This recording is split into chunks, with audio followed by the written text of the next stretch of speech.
समय में जो मनुष्य होता है वह मनुष्य प्रजाति के बाद में संत बनता है और संत लोगों को आश्वासन देते हैं और उनकी जीवनी पर प्रकाश डालते हैं और उनके जीवन को सफल बनाने में उनका साथ देते हैं।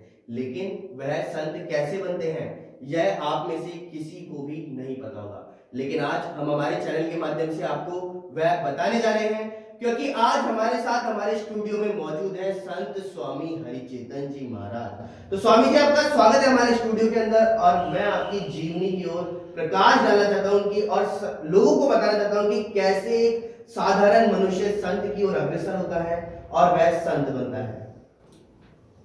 देखिए, मैं आपके चैनल के माध्यम से सभी को ये बात कहूं और जिनको संत बनना हो उनको लिए भी कहूं। हाँ, संत बनना के अनेकों जन्मों की कोई न कोई साधना का लक्ष्य होता है। कोई न कोई पिछले जन्मों में साधना की है, भजन किया है, वही संस्कार जागृत होते हैं और वही संस्कार जो है कोई न कोई संयोग बिठाते हैं। तो हम तो बचपन में ही संतों के साथ खेले, परिवार में संतों का आवागमन था, माता पिता संतों की सेवा करते थे, तो हमें भी बड़ा अच्छा लगता था।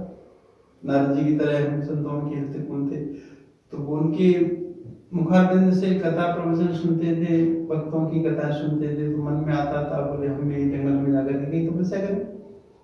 तो एक बार तो एक संत के साथ साथ लौट लगा चले गए घर से, तो घर वालों ने देखा वो लगते चला गया, तो दौड़ करके पकड़ लाए, वहां से बचे। फिर कुछ दिन थोड़े बड़े हो गए, 14-15 साल की अवस्था हो गई, तो उस समय हमने कोशिश की कि अब घर छोड़ के निकल जाना चाहिए, भजन करना चाहिए, जंगलों में जाके कहीं तपस्या करेंगे। कोशिश की, घर वाले नहीं जाने देते थे, कोई घर वाले नहीं जाने देते, वो सब जाके रखते हैं संसार में। तो हम पहले पढ़ने गए थे, जो बैग था पुस्तकों वाला उसे वृक्ष पर टांग दिया, फिर घर से छोड़ करके सीधे वृंदावन भाग गए। अब घर वालों को कुछ मालूम नहीं था, तो फिर वो उन्होंने इधर उधर बहुत दिन तक ढूंढा। 5-7 दिन बाद ढूंढते ढूंढते पता पड़ा कि वो वृंदावन है। पता लगा तो वृंदावन से उन्होंने बहुत आग्रह किया, वापस ले आए। फिर 2 साल हमने कोशिश की निकलने। 2 साल बाद फिर जो है हमारे गुरु जी के पास इस तरह के जो बाबा थे वो लेकर गए। उसके बाद गुरु जी के पास रहे, विद्याध्ययन आदि किया। अध्ययन करके इस मार्ग का पता लगा कि वास्तव में जो है जीवन की सच्चाई क्या है और जीवन कहाँ भटक रहा है। तो अध्ययन किया, संस्कृत का व्याकरण आदि का सारा वैदिक अध्ययन किया, काशी में भी रहे, वहां भी अध्ययन किया। फिर जो सच्चाई जानी, मालूम पड़ा उसका धीरे धीरे समाज में भी हम इधर उधर घूम घाम करके। लेकिन महाराज देखा जाए तो ये तो आपकी जीवनी है कि जिस तरह से आप बचपन से ही इस क्षेत्र की ओर आप अग्रसर हो गए, आप जंगल में गए और वहां पे जाकर के आपने प्रयास किया, सब कुछ किया। लेकिन आज के समय में कुछ व्यक्ति ऐसे भी हैं जो मतलब 12-15 साल से ऊपर के हो चुके होते हैं या 20 साल के हो चुके होते हैं, लेकिन उसके बाद में उनको सनातन धर्म अच्छा लगता है। तो वह किस प्रकार से इस ओर अग्रसर होते हैं? देखिए, सनातन जो धर्म है वो अपनी एक वैदिक परंपरा, भारतीय परंपरा है, हमारे ऋषियों की संस्कृति है। सनातन का मतलब अनादिकाल से जो एक वैदिक परंपरा है।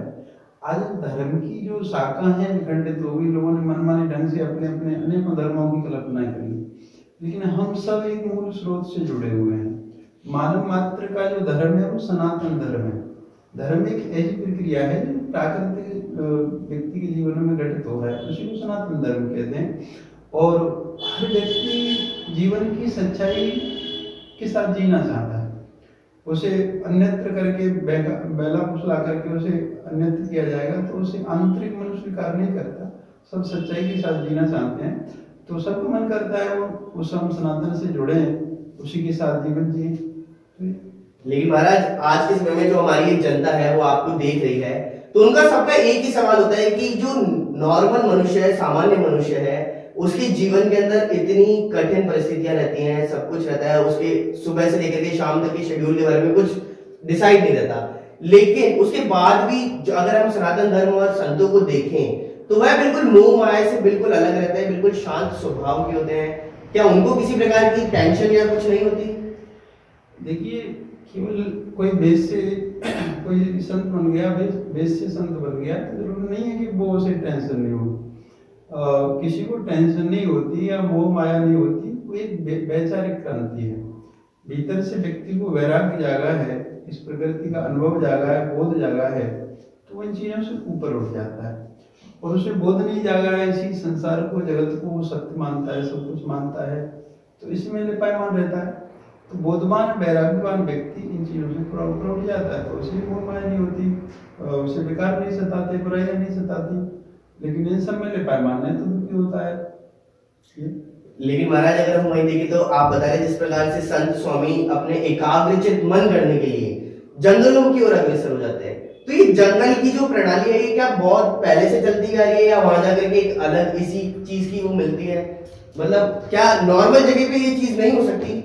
हाँ, जंगल का मतलब जैसे एकांत का वास है, जन संसदी। एकांतवास अगर आप बता दें तो एकांतवास तो एक नॉर्मल संस्थान या कुछ एक बंद कमरे में भी एकांत चीज हो सकती है, लेकिन उसकी ओर जंगल की तरफ ही क्यों अग्रसर होते हैं लोग? देखिए, इसका एक रीजन है, कारण है कि जंगल का वातावरण होता है प्राकृतिक शुद्ध होता है, और जो जन समूह का जो वातावरण होता है उसमें बहुत सारी भावनात्मक फ्रीक्वेंसी होती है, विचारधारा होती है, तो वो सब व्यक्ति को, साधक को प्रभावित करती है।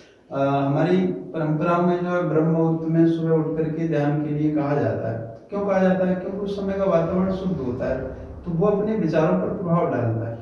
तो जंगलों का इसलिए चयन किया हमारे संतों ने, ऋषियों ने, कि वो शांत वातावरण होता है और बहुत सारे अराधिक विचारधाराओं से वो बिल्कुल अछूता होता है, अलग होता है, इसलिए जंगलों का सहारा लेते थे। और जन समूह के एकांत वो भी है, ठीक है, अच्छा है, वर्तमान समय में वो सारी सुख सुविधा है, लेकिन प्राचीन समय में उसे ऐसा नहीं होता था। लेकिन फिर भी संत होता भी हो तो भी संत उसी शुद्ध वातावरण को चयन करते थे। लेकिन महाराज अगर हम वही बात करें तो एक जो सामान्य मनुष्य है वो धन की ओर ज्यादा अग्रसर होता है, और वहीं संत स्वामी को धन से बिल्कुल भी मतलब नहीं होता।